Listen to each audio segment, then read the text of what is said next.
एक ही नारा एक ही नाम, जय भीम नमो बुद्धाय, जय कांशीराम बहुजन सेना। कांशीराम बहुजन सेना के बारे में चंद दो लाइनें रखना चाहता हूँ।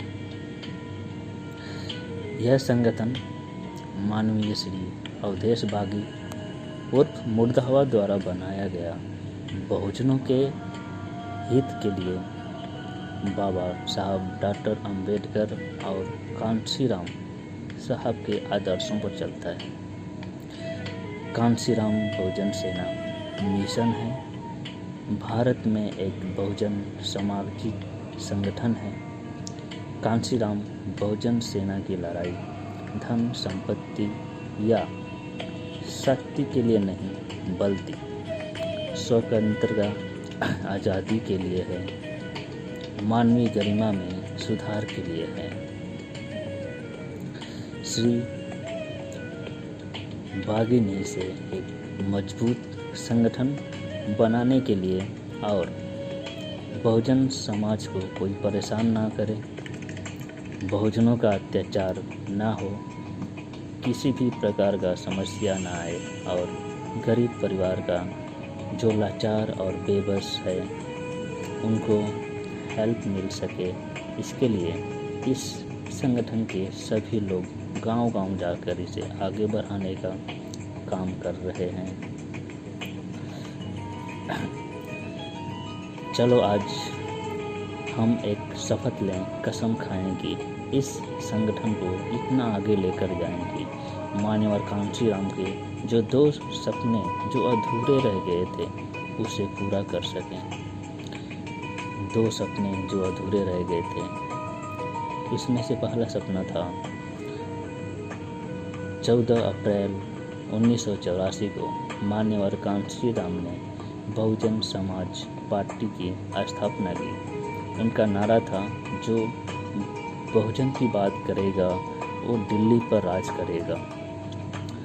उनके सामाजिक और राजनीतिक विचारों से शोषित सामाजिक में जागृति लाने लगी और दलित, पिछड़े तथा अल्पसंख्यक सत्ता प्राप्त के लिए तैयार होने लगे।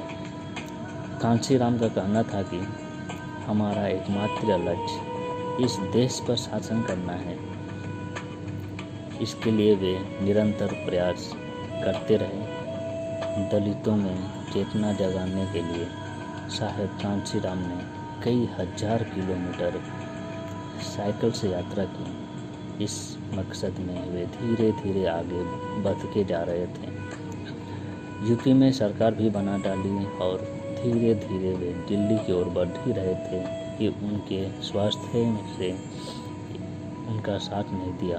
2003 में वे सक्रिय राजनीति से दूर हो गए और मायावती को अपना उत्तराधिकारी घोषित कर दिया और उनके जीते जी देश का शासक बनने का सपना अधूरा रह गया। और दूसरा सपना था, जिस तरह बाबा साहेब डॉक्टर अंबेडकर निश्चय किया था कि वे हिंदू धर्म में नहीं मरेंगे, अतः 14 अक्टूबर 1956 को उन्होंने लाखों अनुयायियों के साथ बौद्ध धर्म अपना लिया। ठीक उसी प्रकार साहेब कांशीराम ने भी 2002 में एक प्रण लिया था कि 14 अक्टूबर 2006 को डॉक्टर अंबेडकर के बौद्ध धर्म ग्रहण करने के 50वीं वर्षगांठ पर वे 5 करोड़ अनुयायियों के साथ धर्मांतरण कर बौद्ध धर्म अपना लेंगे। मगर ये सपना भी उनका सपना ही रह गया। इस महान क्रांति दिवस को साकार रूप देने के से 5 दिन पहले 9 अक्टूबर 2006 को साहब ने इस दुनिया को अलविदा कर दिया। देखना है कि उनके अधूरे सपनों को बहुजन समाज कभी पूरा कर भी पाएगा या नहीं।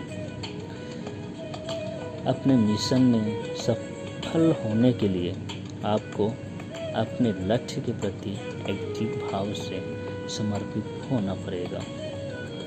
यदि आप किसी ऐसे खास चीज़ पर कार्य कर रहे हैं जिसकी आपको वास्तव में परवाह है, तब आपको आगे बढ़ने के लिए कहना नहीं होगा।